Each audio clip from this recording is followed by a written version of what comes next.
Cold open? Very cold. It's on But you, it was bro. just This going is to be your me, and I show. was going to This bring is you your guys show. on one at a time. I was going to do intros and everything. Man, come on. You stole my thunder. We haven't been doing the one at a time. We've been doing it. That's We've always when. been doing this. You We've stole been my doing this. thunder. We've been doing this. Please steal my thunder on Sunday morning. I have It's an Friday expensive night. tea time. Times It's Friday 4. night.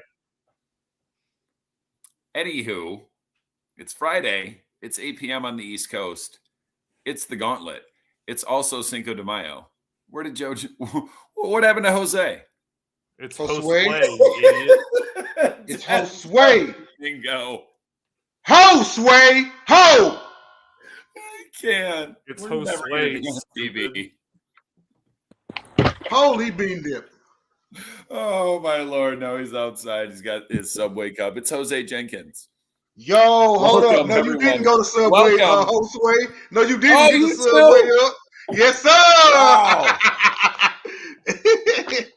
I don't. I'm putting the Subway cup in the new JJ starter pack. Man, Next time I make a new one. I feel like No, you gotta no, be a sandwich. no, duel, true like story. the So best true sandwich, story. man. They gotta be like a So sandwich true duel. story. True story. You froze. The story was a lie. You His froze. connection completely went out. So I was saying, like, His came back, and now Jay's froze. Subway is right next to my job. Hold on. So I just get free drinks like soda and like other things all the time. And it's the same cup that I bought like 3 months ago. I just wash it out and It's like your reuse it. wonton soup cups. Exactly. Just like that. Very sad that you're not drinking a margarita. No, You that's will be. no, Come that's by. I got pre-mixed. that's I got tomorrow night tequila. because I work. I got I work mixer, tomorrow. I work tomorrow. That's lemonade. tomorrow night. raspberry lemonade. I don't care if you work tomorrow. It's Drinko de Mayo, sir. No, thank you. I'm not like you guys. I'll be drinking Listen. tomorrow night. Listen, that's fine. First topic, as everyone knows, one of our favorites, probably our absolute favorite. It's Sports Moron of the Week, and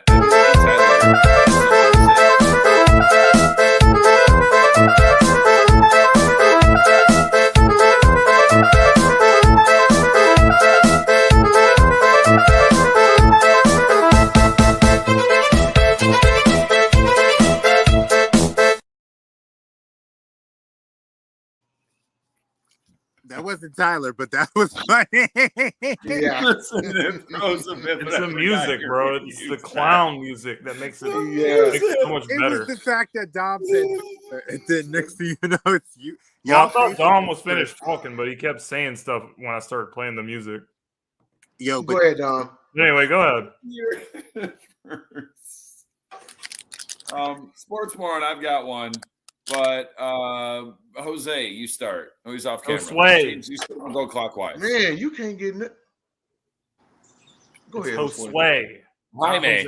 Josue, and you're going clockwise or counterclockwise? No, you go, and we'll go AJ, you go counterclockwise. first. Oh wow. My moron. I don't actually have one.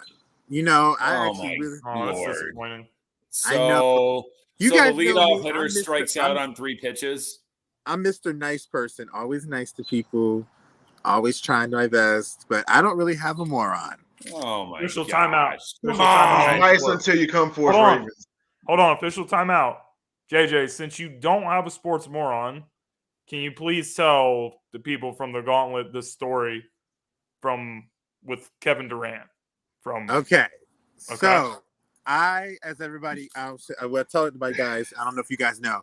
I actually met Kevin Durant when I was in high school. He was in high school because Kevin Durant and I are actually See the a same. skinny in person who looks on TV. Hold on, let him tell the story. Let him go. Because Kevin Durant and I are actually the same age. We're both born in the same year. So when I was a sophomore, he was coming into his junior year too. And so we were playing a summer league basketball game against them. And it was Montrose Christian versus Richard Montgomery. I'll never forget.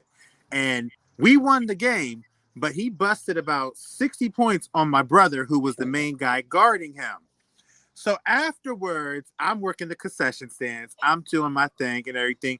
He walks up and said he wants a hot dog, chips, and a drink. And I said, I don't like you. I'm not serving you. And I walked off. And I said, you can take care of him. I don't really want to do this. And the whole time he looking at me, I said, yeah, I don't like you. So they can serve this to you. I didn't know who he was going to be at that time. So literally seeing him in Texas after that, it's my favorite story because I wasn't playing. You put 66 points on my brother. No, sir. We are not going to be friends. I will not serve you that chili cheese dog with some chips and a drink for $4.50. You can go to my team member. I'm going to go over here and act like I'm doing something. And I didn't serve him. I did not serve him. And so that's hilarious, bro. I just and he probably had no clue, like, what the wow. He ain't know nothing. He was just like, oh, you're the reason why Kevin Durant is skinny, because you wouldn't give him a hot dog or some snacks. Yeah, it's up to you, man. You can't bust my brother's behind. You can't do that to him. I don't care what we want. Hilarious, bro. But that was my funny story with Mr. Kevin Durant. Easy money sniper, Durantula, how you want to call it. That's hilarious. I love that Mr. story. Domingo. Okay, so I don't know if I got the picture loaded or anything, but my sports moron is Ryan Wilson. So there was he put up a post that was ranking the 20, which we're gonna do here in a little bit, but he was ranking the 2023 NFL draft class. And okay, he had Steelers number 1, he had Colts number 2, New York Giants number 3. Okay, it's subjective, but whatever. Okay, but he had the Texans at 31st. Okay, now. And the Packers at 5. Yeah. And now 5 just based on an FU Aaron Rodgers draft, but go ahead, sorry. Yeah. I mean, if we're talking about the Texans, win-loss record last season, well, they were 31st out of 32 teams. If we're talking about the Texans defense last season, we were 31st or 32nd. But this ain't it, dude. All right. We're talking about the draft. Stop looking at last year's record. What's up? It's not a 31. Yeah, and so he literally and I'm I'll elaborate more on my point when we go to our NFL draft topics and whatnot. But to have the Texans at 31 is just a crime. He had the Cowboys last, which is hilarious, but no way should Cowboys had a terrible draft. He's probably a failed beat writer from Houston. Plus, he's made drafts. Either that or he's some sort of Colts fan. Because he had the Colts number 2. About the Lions had a terrible draft. Why? Because the pick didn't match with Mel Kiper or Todd McShay. I mean, what do they know about football? He had the Colts at number 2. They did not have the worst draft. But the Colts drafted Anthony Richardson. They should be below y'all. The Colts, for sure. The Texans are not there yet. They're not going to be there for another couple years. CJ Stroud really does not have any weapons to speak of with Houston other than Pierce. Doesn't really have any wide receivers. Doesn't really have anybody to throw the ball to. So it's going to be a struggle, but it's about the long term for Houston, not the short term. Yeah. They got the totally agreed. Player in the draft and the quarterback they wanted, and then chucked up the first rounds. Yeah, but Dom said it. He has the Colts at number 2, and they drafted AR-15. And not everybody was high on him. So if you have a quarterback that not everybody's really high on, how in the hell can you have them at number 2? And that was your first pick. Your first pick was AR-15. So can I ask you a question? Can I ask you a question? How many quarterbacks has we seen that people was not high on and they ended up doing well? That's true. In the first round, doesn't matter. So as far as the Colts, everyone said that they were going to be the clowns of the draft and take Will Levis, which they didn't. So they didn't. I think that Richardson is going to. I think he's going to turn out fine. I think he's not ready to start day one. He needs to sit for a while, but I think he can eventually get there. He could, and you know what? And yeah, you're right. There have been some surprises in history. But if we're just going off of the draft, because the future has yet to happen, if we're just going off the draft, okay, that's a quarterback not everybody was high on. So even off of that alone, why are the Colts overall number 2? But my overall point was, why were the Texans 31st? That's a crime for them to be that low. You can't even say understood. I could see 500 rankings with all the teams in any order.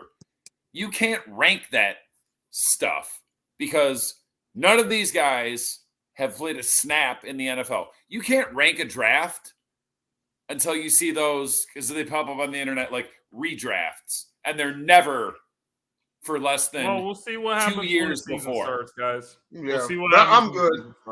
I'm good. Y'all go ahead. Okay, so my sports moron Jamez. is the University of Southern California School of Journalism. Not the whole school, obviously, but there was a story that was written about this where 5 students were sent to cover the NFL draft in Kansas City when John Shear and I were there. So here's the story. Here's the story right here.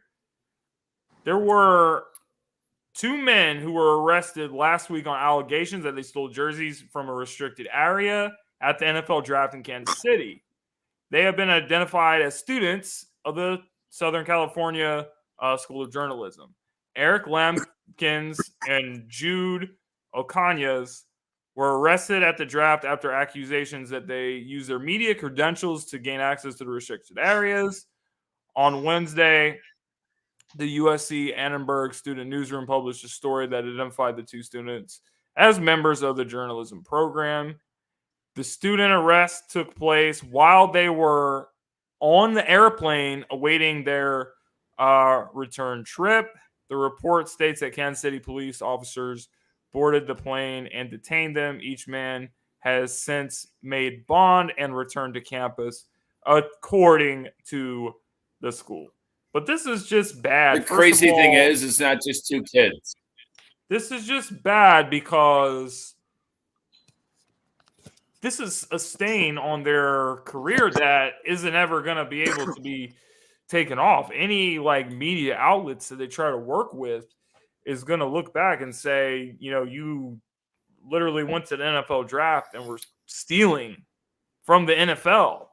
And also for not only for their own reputation, but their reputation of the school has been tarnished as well, because the NFL does not play with this stuff. The NFL will yank your credentials for something as simple as taking a picture. If you take any pictures with your credential, with your media pass, and you post on the internet, NFL sees it, they will potentially yank your credentials. So it literally says it on the back of your credential that you're not supposed to post online, you're not supposed to do anything. The NFL is so strict about this. So, you know, for that particular program with USC, I don't know, man. After seeing a situation like this, they might have their credentials yanked for a while, and who knows if they'll ever get them back. So it's just very disappointing to see these kids waste an opportunity like this over something so stupid. And it just kind of shows you how many clowns you have that are in this business that pretend to be media when they're really not. Somebody had to one-up the guy that didn't know that Frank Reich wasn't Anthony Richardson's head coach anymore. Yeah, that was hilarious. That guy was such an idiot. I honestly can't believe that it's just like what I just said. There's too many clowns that are not journalists that pretend to be journalists when they're not. And that's the problem with this business. They let anybody in the door. So it's disappointing, and it makes people like us who actually try and do what we're supposed to do. Journalism it makes us look terrible. It's a stain on all of us. But anyway, I guess, Dom, that's going to put an end to the Sports Moron. Yeah, real quick. Jason Kidd was the one that came out and said it. Can we show a picture of him in his suit? Jason Kidd? You got it? I sent it. You don't got it. Picture Jason Kidd in his suit as the head coach of the Dallas Mavericks. I mean, I'll put it on him, but I mean, obviously he's the one that's going to come out and say it. But it's really Jason Kidd and the Mavs whole front office, because apparently they were, the rest of this offseason, like, you could be in remission from penis cancer. I'm going to bring penis cancer back. Look at him. Blow that up. Yeah, look at that. Blow it up. Look on his face, and he's pointing at himself. He's like, who wants more penis cancer? This guy. Why? Because he's re-signing Kyrie? It's back. But they want to re-sign Kyrie. Why? Him and They Luka gave are up the same stuff. guy. What are you going to And just they're give getting up stuff just to investigated keep for him for a few tanking at months? the end of the season. I know, You but guys you say what traded you up want. Sound picks off. and That's all I stuff. gotta You say. can't just trade Put that picks and picture up. So I think That picture's way better than the one I the sent you. re-signing of Kyrie Irving. Who If wants Look penis at cancer? if you look at the league. Is that your sports moron that they're re-signing Kyrie, or you're talking about Jason Kidd himself? Because I am a little lost at what we're looking at exactly. No, I said the whole it's on the Mavs front organization. office. It's on the front office. So Mark Cuban, not really. He's crazy. Jason Kidd was just the one that came out and said it, but he's the coach. So I just said Jason Kidd, but really it's on the organization. I won't necessarily. One thing I will say is I've gained a lot of respect for Mark Cuban when I watch Shark Tank. I do appreciate. I love Mark Cuban. This is a savvy guy. You just called him a fool. But what I will say is this: if you Outside of look at the landscape, not wanting penis cancer remission, I love Mark Cuban. So if you look at the landscape of the league, He's Jerry Jones with some titles this century. Hold on. Hey, let him finish, man. Small ball has been effective with two dynamic, prolific scorers in the league for people like the Golden State Warriors. You've had also the Sacramento Kings now trying to come up in big. So I think they see the West. They see the West with Denver, Jamal Murray, Denver of Jokic. They got Michael Porter Jr. You see the Kevin Durant and the Suns. You see the Lakers with AD and LeBron. And you see the Kings with Fox and Sabonis and stuff. They needed that guy. They had a team that did look good, but they spent all season long, trying to replace Jalen Brunson. So Kyrie Irving is the best option to replace it. We have to remember that the reason why I don't think this is going to be too much of a bad move, unless they get a big that can help them. They only been together for like a half a year. It takes teams at least a year and a half where you can really kind of know each other. So we'll see what happens. Two ball dominant point guards. Yeah, but Kyrie might not even want to re-sign with Dallas. Kyrie has shown the ability to play off ball because he did it with Kevin Durant and James Harden, and they were 16. He knows how to play off the ball. He's a two guard. So he knows if I had to guess, I would say that I think Kyrie would like to go and play with LeBron James again. Yeah, that's what I keep hearing. But anyway, I don't know. I don't have far any too much time talking about. I wouldn't want that. Penile cancer constructed now. I'm just saying what I think he wants.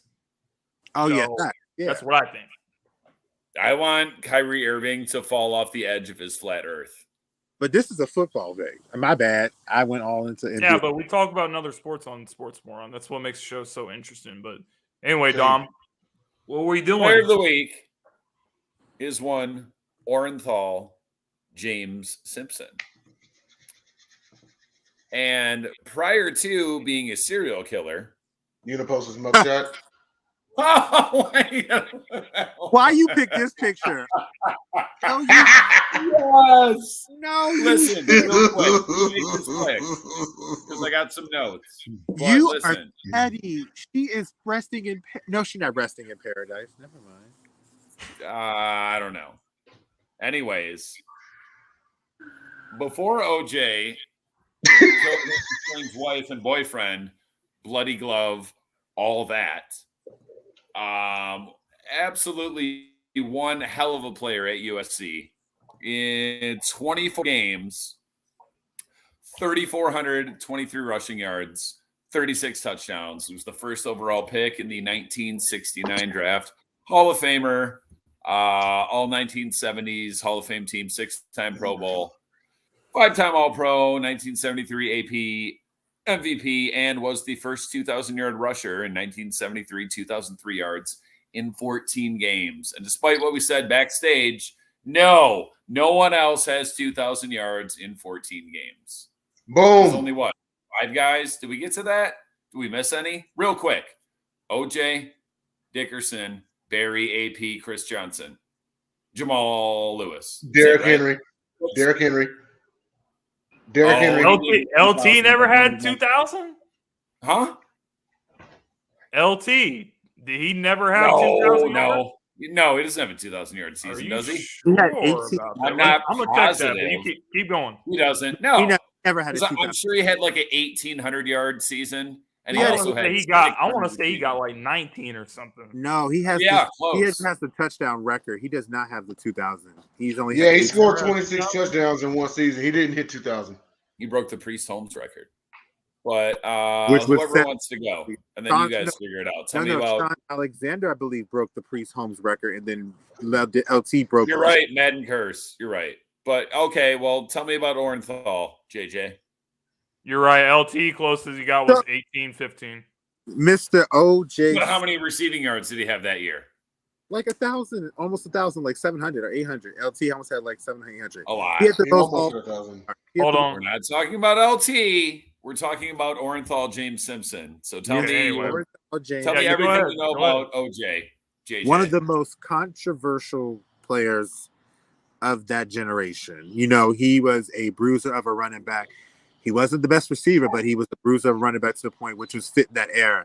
Not many people can do what he did in the time frame he did. I've drafted him in my NFL drafts because I did saying better than OJ or better than LT? Because neither. And I love Yes, he LaShawn is. He's got better stats. He's got better accolades. Go ahead, JJ.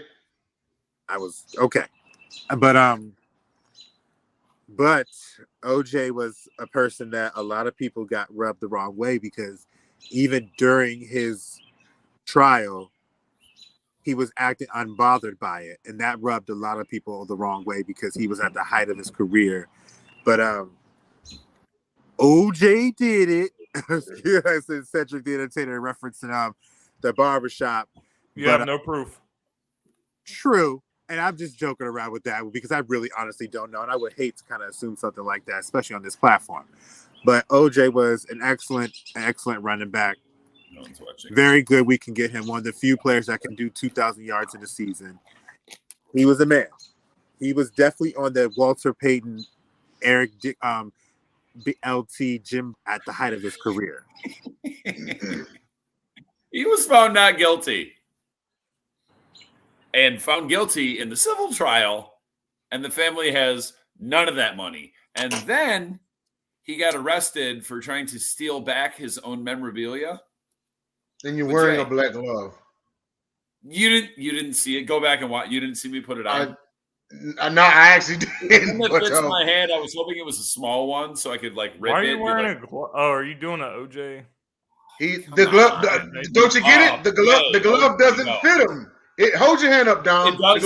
It doesn't fit Hey him. guys, I don't think JJ was done making his point. No, he was. Was he? I was. Are you done? Yeah, he was done. Okay, never mind. All right. So when the Buffalo Bills went to their current uniforms, I called them the OJs because that's what they was rocking like back then and everything. But yeah, out of anybody that's on the 2000s list, OJ was the most impressive because, as Dom stated, he did it in 14 games. This was back during a time period when you could run your way to a Super Bowl. Unfortunately, he couldn't do that because, well, he didn't have much of a quarterback. He didn't have that much of an offense, period.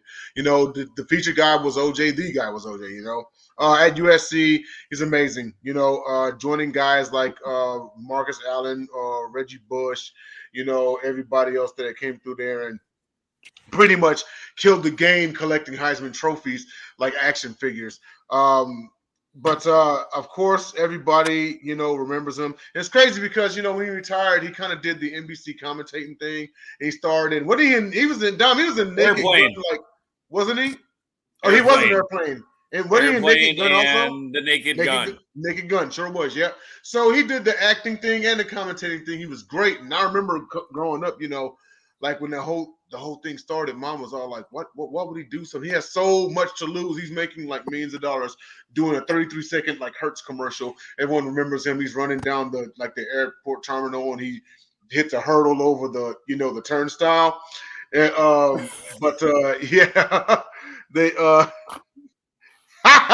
wow. Good one, Johnny. But of course, he was most known for quite possibly the trial of the century. It's anyone's, opinion, whatever, or take on whether the man did it or not or anything, but just keeping it on the field. The guy was great, on the field. He also had toward the end of his career, that time he was a 49er where he didn't do anything, but he was like back in his home state of California. So I guess that's He good. went out sad. Like Joe Namath yeah. with the Chargers. Oh, that time Joe Namath was a Ram. Yeah, exactly. But I mean, despite what he did off the field, he absolutely is a Hall of Famer. You can't deny that. Why y'all showed it, man, dude? Right. Like I This could is what we get. do. Like, I don't know why y'all are saying God. stuff. We do this on every show. I He showed picked it too. This is the picture I said that I something picked and just for this week. nothing. Like, did you not see? It's just You're his like, face, OJ man. did. Bro, Like, when said you go, somebody's name. I'm telling you, if you go on Google Images, you type OJ Simpson, this is what comes up. No pictures You from see when he those. was with the Buffalo Bills. If I want to find a Buffalo Bills picture, I have to put OJ Simpson Buffalo Bills. If I just put OJ, It is this fair. is what I'm Just gonna use get. the first one that comes up. It's I'm right in just there, the Rick James. messenger. It's right in there, Rick James skit. Remember when he was all like, I saw OJ Simpson at the party. And I remember thinking, like, he has a I'm big just the head, man. This messenger. guy's like really big. Like Listen, OJ do got a big head, man. we are predictably we're way off the rails because we spent, I don't know how long this segment's been going, but there was like 4 words spoken about OJ's pro career. Because James, his do you pro have career was anything to say about overshadowed by OJ this, that's bro. not Like, about? Do you have no anything one to is say about ever OJ gonna that's not remember about OJ. multiple homicides? Nobody is going to So remember. limited on TV. Nobody's going to remember OJ for being a football player. Nobody. 100%. That's what happens when you murder your estranged wife and her boyfriend and get away with it. So I guess that's it, bro. I don't got anything else to add. You guys got it. So what's up? There's nothing else to say. So What's goody? 2 years ago, a trade was made between my Detroit Lions and the St. Louis Los Angeles Rams. Mm-hmm. Really? Trade involved one John Matthew Stafford, 75 draft picks for one Jared Goff. We got 2 firsts. Right when that trade got made, I said, y'all watch. I told you, if you don't remember, you've got Alzheimer's. As soon as that trade happened, I said, what did I say? Someone tell me, or you forget. The Rams are going to win the Super Bowl. That too. That wasn't even what I was speaking of, but thank you for that. The other thing I said that was more important to me, I wanted them to win the Super Bowl. Big Matt Stafford fan. No, the other thing I said, which was much more important, was one of these 2 years, not only will the Lions pick be lower than the Rams, but that Rams pick will be a great pick because they'll be crappy. I can't remember if I can cuss. Except for you guys wasted it by trading out of the top 5. No, because we didn't want Carter or Wilson. You took Gibbs at 12. According to Brad Holmes, we might take him at 6. Even he traded down Gibbs was because interviewed. the guy he wanted was still there. Listen to what I'm about to say. Gibbs did an interview and he said that he was even surprised that the Lions took him that high. I'm not saying. I'm just saying. But if you go to the second round and the third round, you could flip flop the picks, and it was a good draft. So this is what the Lions came away with in the trade. We got Jared Goff, who's obviously their starter now. I do not know how to say this dude's name. Cornerback. Melifonwu. What is it? Melifonwu. Melifonwu? Yeah, that. We call him Iffy. Jameson Williams, who is suspended for gambling after he spent half the season injured last year. Even though I do think he's going to be a good receiver if he actually gets on the field. Like, he has a lot of speed. Jameson Williams, John Pascal, defensive end. Josh Pascal. Running back, Jahmyr Gibbs, who they reached for. With that 6th pick. But still a good player. I'm not saying he's not a good player. I just think you could have traded further back and got more picks and you would have still been able to get him. But that's beside the point. We didn't pick at 6, which is Sam what I wanted. Laporta, he's a replacement for Hawkinson, who traded Minnesota. So I actually really like that pick too. And defensive tackle, Broderick Martin. So when you look at it, I think that it's hard to say like who actually won this trade because at the end of the day,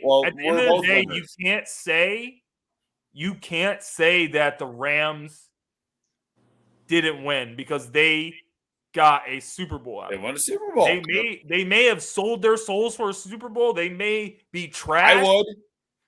But they got it. So you got to give it to them. But Detroit got so much value for Matthew Stafford. They got an extreme amount of value. They got an extreme return for him. So I think. Well, we were going to go classic no matter what. This was a classic. We got an extra one for taking. This was a classic win-win trade. Yeah. I don't think there's a real loser here. Although I will say this real quick. If the Rams don't win that Super Bowl, some people may say that the Rams got hosed. Everyone would say that. They did win though. Yeah, but they won. I mean, we got but them winning the Super Bowl saved their own skin. Because I mean, they don't get that ring. It's like, oh man, it's a robbery. If they didn't win, then yeah, this might. Yeah, if they didn't win the Super, if they did not win the Super Bowl, they'd have said, oh yeah, the Rams got hosed. There was 7 to 10 offers out there for Matt Stafford. All of them included 1 first-round pick. Oh. The Rams trade included a second first-round pick for taking on the contract of Jared Goff. They made with a guy that had been with the organization. Let JJ go. You can't. I mean, even right now, I'd say it's a win-win. But if Jahmyr Gibbs ends up being that guy, then we won more than them. Go ahead. Can you guys hear me? Yeah, we can hear you. They made the trade because Aaron Donald is now about to be on the back end of his career. So you need to get a Super Bowl right now. Yeah. Because, yes, the Rams won the Super Bowl, and Matthew Stafford and them did look good. But the reason they won was Aaron Donald getting to Joe Burrow right at the time he needed to. Otherwise, it'd have been a loss. So they won the trade right there. Detroit looks like they have won the trade right now. But we don't know what they're going to actually do because just because you look good now doesn't mean you're going to continue. Now, the Rams at that point, they needed that title to solidify their career. It is a win-win, but I think the Rams wanted more because they got exactly what they wanted, which is that you can be, let's say 10 years from now, the Lions have multiple winning seasons, multiple conference championships, no Super Bowl. The Rams still only have that one. Who really won that trade? We're not winning a Super Bowl until I'm 85 years old and I die the day before it, getting T-boned in a Winnebago. And also, you can also say that the Rams, Matthew Stafford should never have started the season to begin with. He was hurt. But they started him, and that messed up their entire season. I do believe if you give a healthy Matthew Stafford and you retool that offensive line, which they tried to do, you have a chance to make a little bit of more noise than Detroit is currently right now. Detroit is up and coming, but it's a lot. It's curious to see about them because big now odds on favor, the old men in the desert, favored to win the division for the first time ever. And how exactly will they handle that? Because you have to think, not only do these players. Not only have the players not been used to be in the hunted, your organization ain't used to be in the hunted either. So your organization ain't used to seeing coaches trying to out-coach your teams or actually game plan to stop them. But like I'm saying, we're finally starting to get just like a minuscule amount of respect. Maybe. Yeah, but the NFC North is a mess. I agree with what JJ is saying, though. I don't really think that the Lions with the tiebreaker. I don't really think that the Lions are used to having expectations like that. So I don't really know. I really don't know if they're going to be able to handle it until the season starts. We can repeat those 9 wins. But in the end of the day, what am I going to do? Like, what options do I have? Green Bay Packers without Aaron Rodgers. That's a no. Chicago Bears. I don't think they're there yet. Justin Fields has to come in and prove that he can take the next step, like what we saw with Jalen Hurts last season. Yeah, I don't know if that's going to happen. With Trey Lance, and then you have the Lions in Minnesota, and I just of those two teams, I don't really know if those are the type of teams that I want to put any faith in. So it's kind of hard for me to say right now.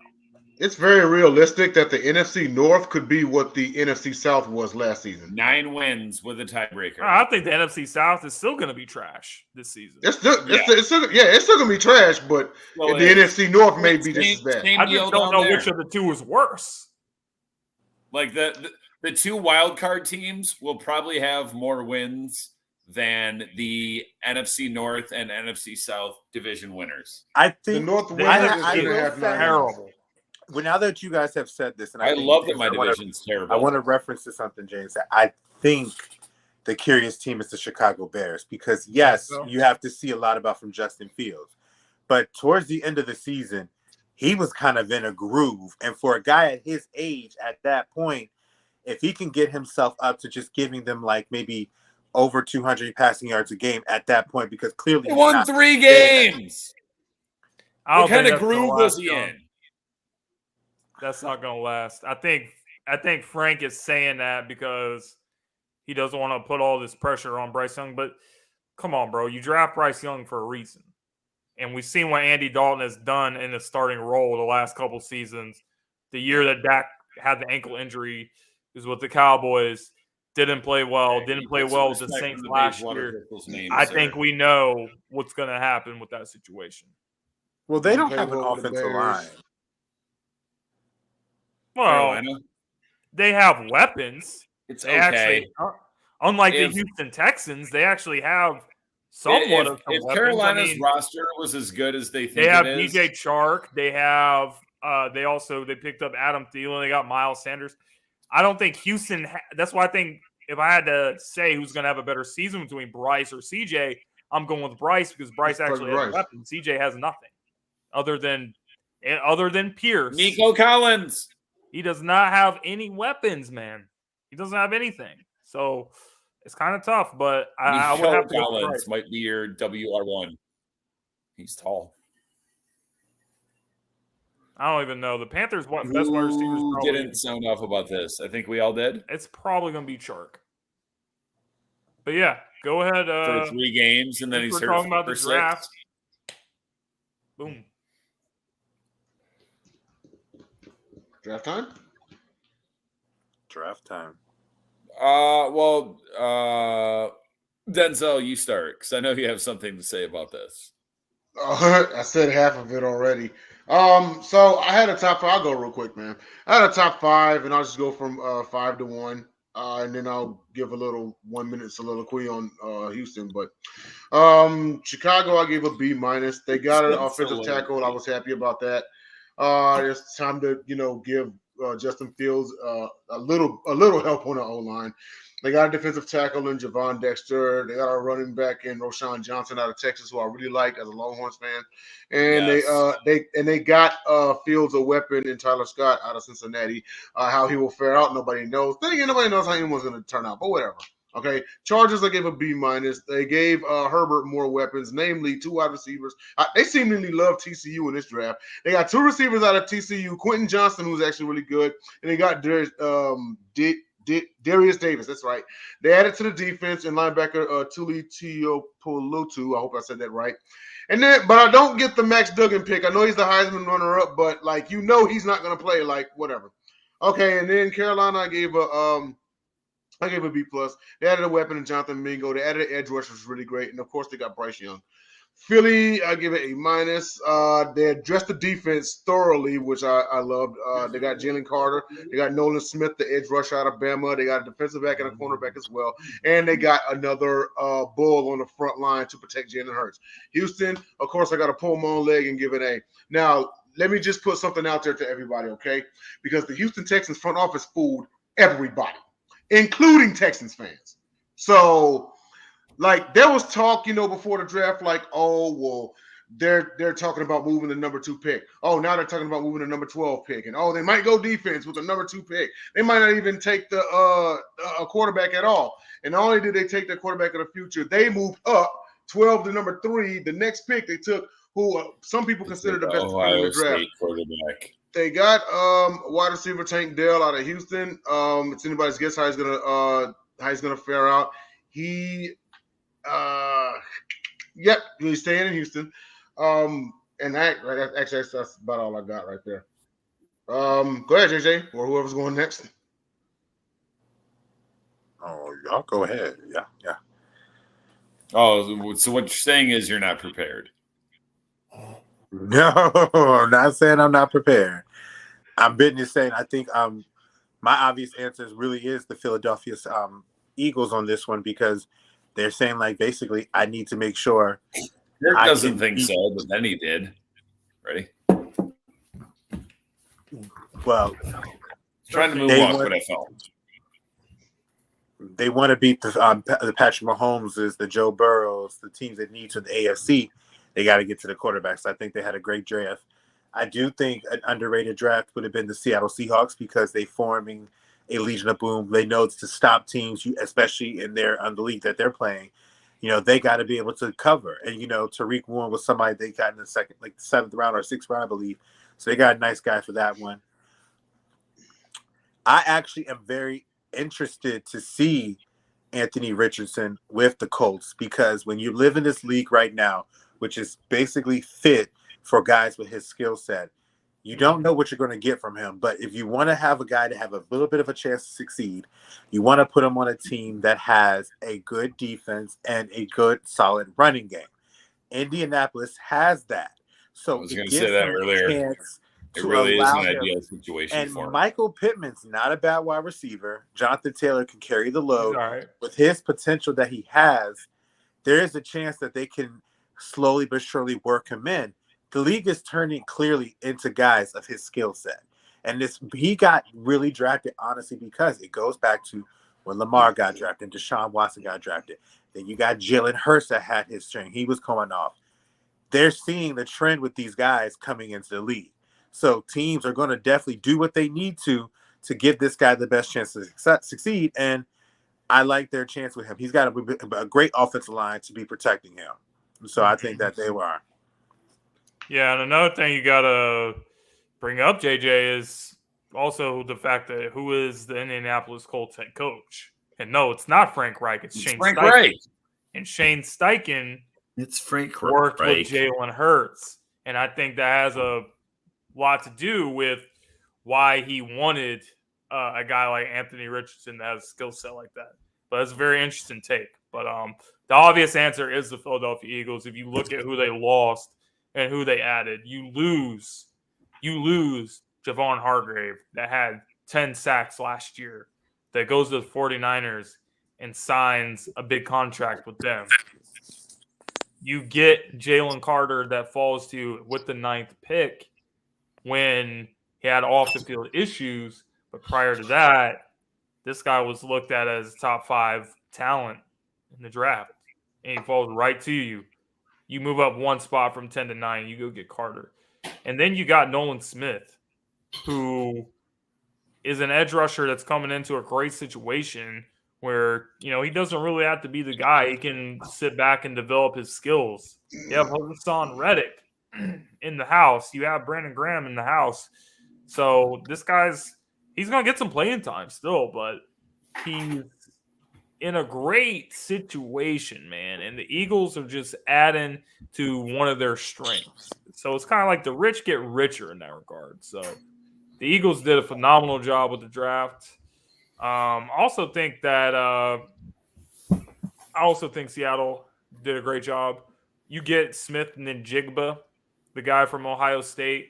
So Geno, he's got even more weapons. I know JJ was talking about the Weatherspoon pick, and that's really interesting with him and Woolen. But that offense, they got some weapons too. They got Kenneth Walker. They drafted another running back out of it's the UCLA later. Michigan so backfield.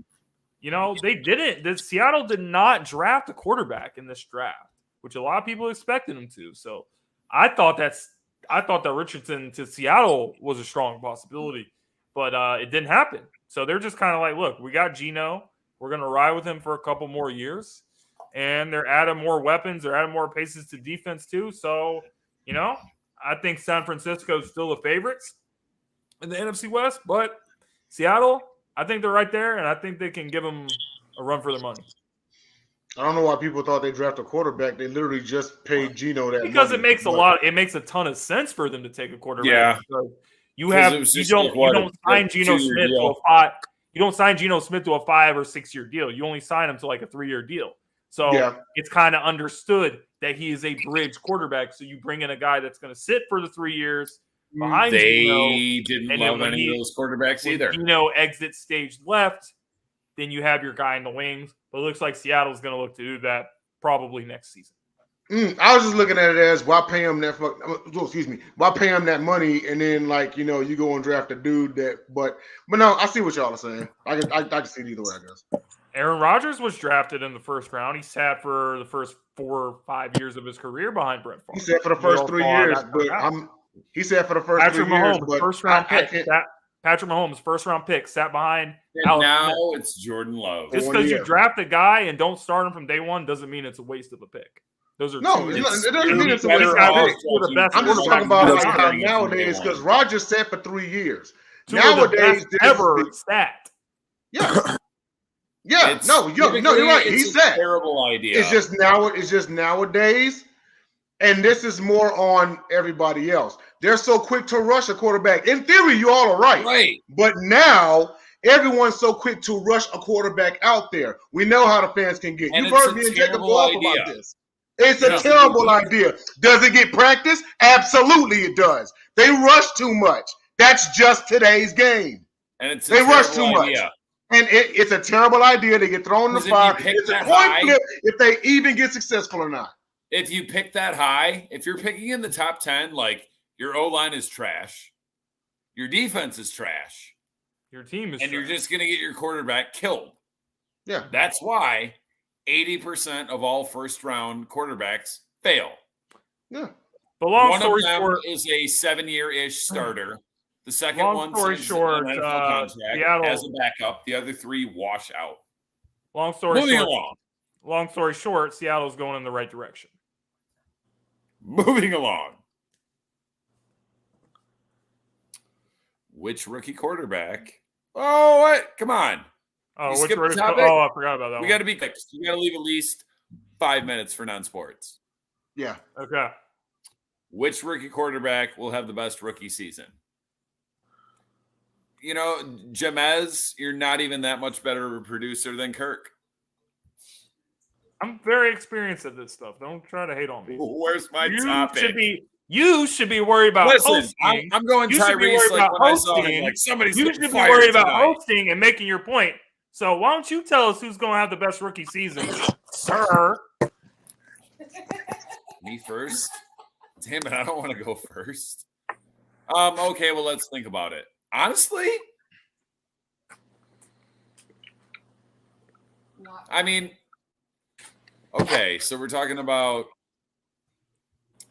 Bryce Young, Carolina, Richardson, Stroud. I mean, are we talking win-loss, stats? Honestly, I'm saying, if we're going win-loss, I'm going Will Levis. Fight me. I bet you Tennessee wins more games. I mean, as long as Derrick Henry's still there, I bet you Tennessee wins more games. They'll definitely win more than Houston. And when Derrick Henry has a 63-yard game, which can happen, now what? You think Levis gonna throw for 300 yards? That does not matter, I'm dude. just What are you saying talking about? Wins and losses does not always define the best. Yes, it does. No, it doesn't, dude. You can have a great season on a bad team. Rookie. Okay, I feel you. Wins and losses, Levis. Best season,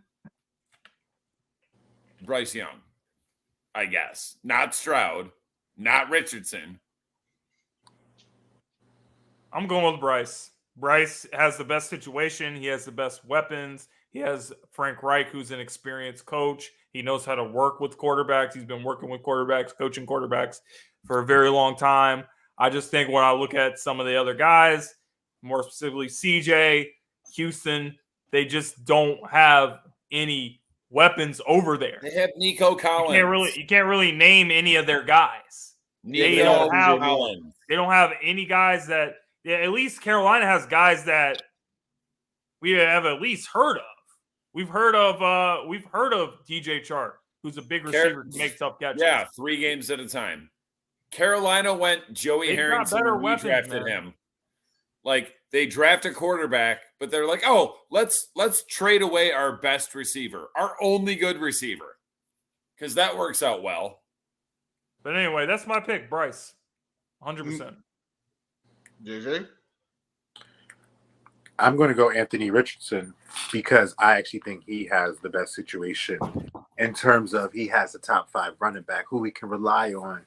And when you have a guy that can open up space with the ability that he has, it makes for a very good chance for a dynamic season. I don't like the offensive line that Bryce Young has to deal with in Carolina. And that is always something in today's game with teams always trying to have an effective pass rush. You want to have that. And he is he's 204 pounds from what I've seen. To kind of go against these guys and get hit left and right, it's going to be a grind. We're going to see what's up. But I think when you look at the teams, you look at the situations, I think Anthony Richardson has the best one because the number one thing is his offensive line is the best one. And if you have an offensive line, I really think any guy has a chance to succeed and be the most effective. Now, will he be the best one out of them? I don't think so. But as the beginning of the career starts, I think he would have the best season. John says he thinks Hendon Hooker's going to have the best season. He's trolling. Hendon Hooker, God forbid. Obviously. I don't even want to say it. Somebody's little brother in the comments is trolling. Hendon Hooker won't be medically cleared to see the field until December. What if Goff stinks it up and then they put Hooker in the game? It could happen. Goff or Nate Suckfeld will have to suck it up for don't disrespect Nate 10 Suckfeld. or 11 weeks before Hendon Hooker has 2 functioning legs. Don't disrespect the great Nate Suckfeld again. I'm going to let you slide the first time, but there will not be a second time. Wait, say it again. There will not be a second time. No, the first part. Don't disrespect the great Nate Sudfeld.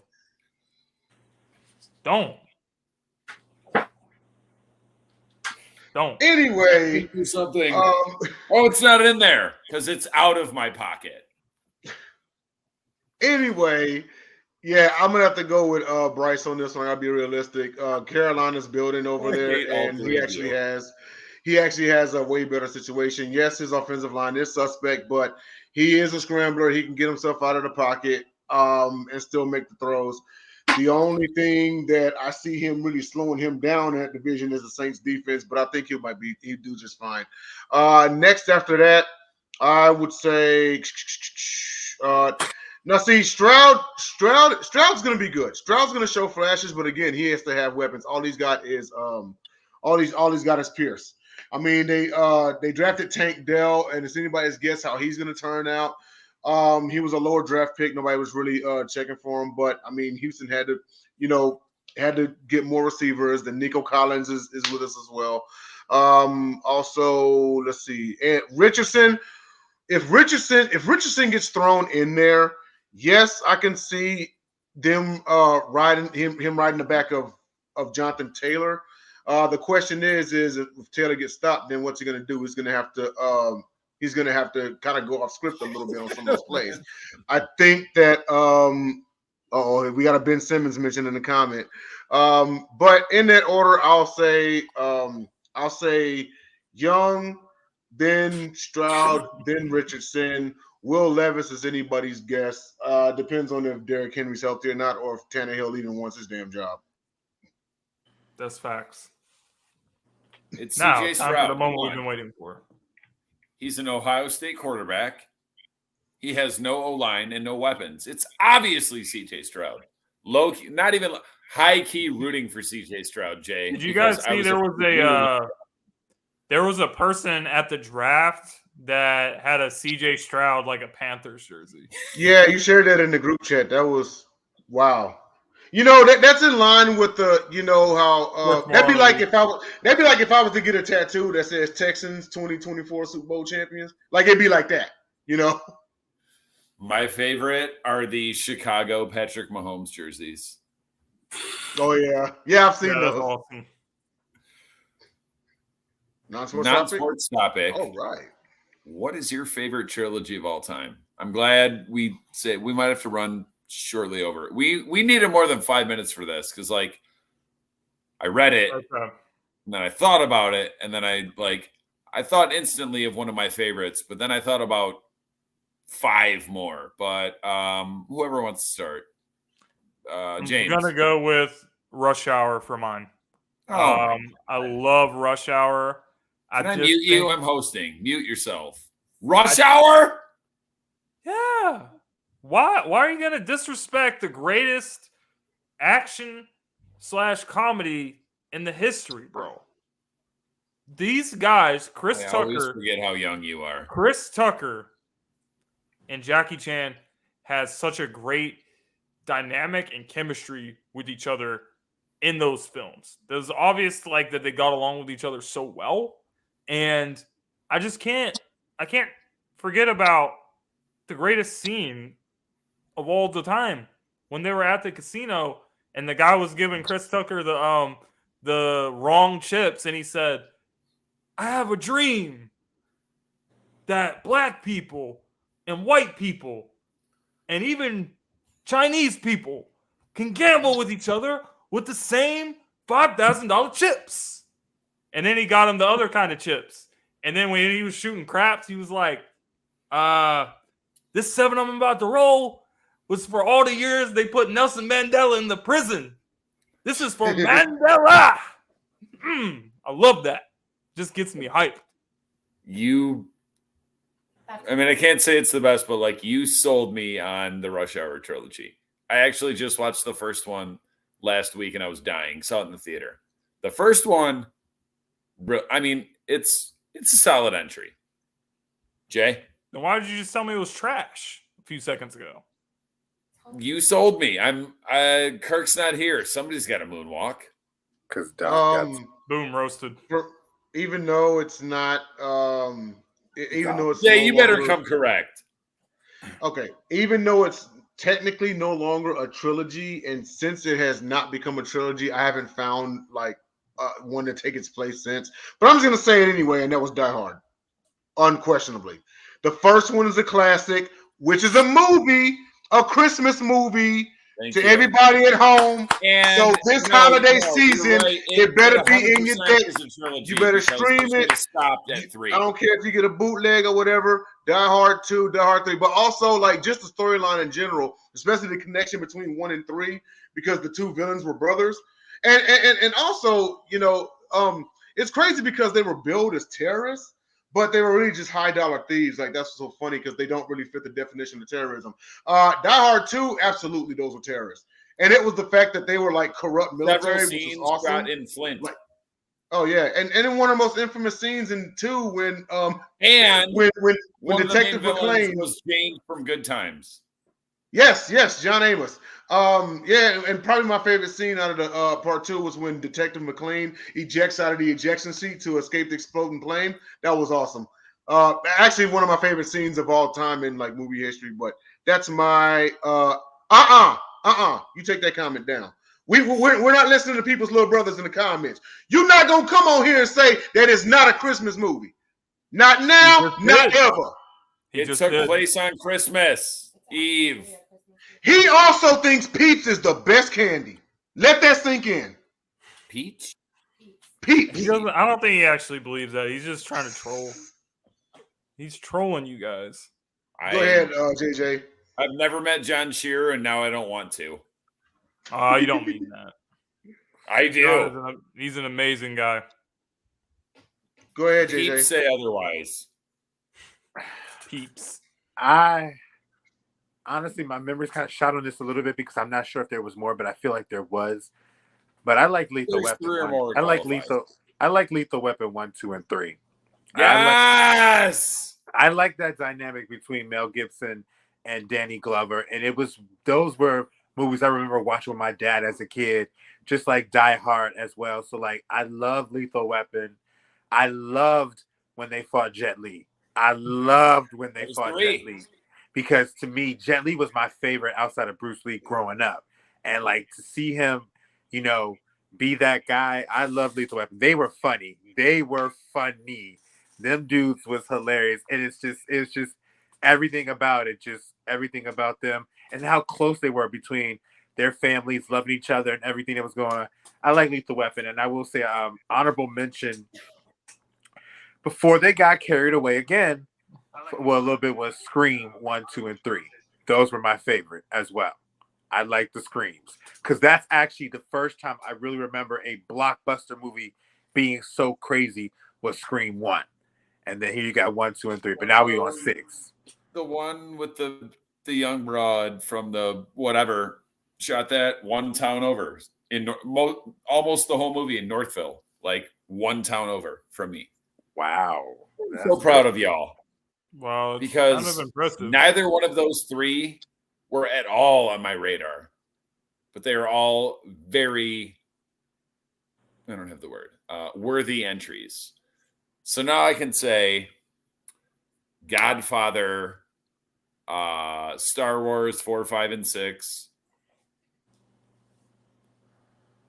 That's all I got. But man, it's Star Wars. Like, it's a good debate. That was, right when I saw that, I was like, ooh, sorry, that's I had to get him back. I think the one that was I think the one that was actually good at its time that kind of came and everybody was wild on it was the Matrix trilogy. That was the one that everybody kind of went, wow. Yeah. That would have everybody because I don't think of another trilogy. It's just 1 was so good. 2 was pretty good. 3, I'm like, you should have stopped at 2. I guess you're right. That was one of the best non-sports topics in a long time. Yeah. What a great show. Yeah. You don't mean that. Anyone have anything to add? We have great sports topics every week, dude. I can't remember last time we had one that was trash. No, I'm not saying trash. That was a really good one. Like, that made me think. I feel you. Okay, well, awkward silence, so I guess. Oh, Back to the Future. But 3 was so bad. But, like, 1 is a classic. They should have just stopped at 2. 3 was really, really bad, but it was a trilogy. Which one? My neighbor across the street used to have a DeLorean. I'm glad Jay said Die Hard because I loved it. Yes! I loved it. Well, I loved Die Hard. It created a war in the comment section because John said that it's not a Christmas Die movie. Hard with a Vengeance It is almost as good during as Die Christmas. Hard. John was traveling out to see his wife at the new hotel during Christmas. I don't even watch time. Christmas movies. It was a Christmas The second movie. one was also Christmas. It's a Christmas movie. And I will say an underrated one is the Live Free or Die Hard where Thomas took over the entire technology systems. No, I like that one. No Justin Long. I like Justin, man. Leave him alone. I do too, just not in Die Hard. It's okay. Damn, so you hate? You are so full of hate. Nah, but anyway. James I only hate LeBron James and James Harden. When James was doing Rush Hour, I remember, and Jay, I know y'all all can remember, when Rosalind Sanchez was first put on the screen like that, everybody was like always trying to figure out who the heck she was. And when she showed the lingerie and had her badge on there, that comedy scene between them two was the funniest show ever.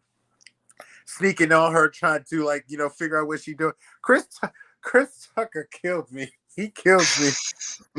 He kills me. He's hilarious, bro. You never touch a black man's radio, boy. Yeah, that was like, oh, Beach Boys, great American music. That was everything. To this day, it's crazy that they had, and I think I touched on it earlier this week about Roman Polanski, how he was in the movie and he was considered a U.S. fugitive. That's crazy. That's crazy. You can do that when you're. But no love for The Hangover?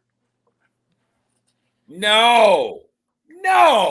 Because the first one isn't even that good. And after that, I don't know.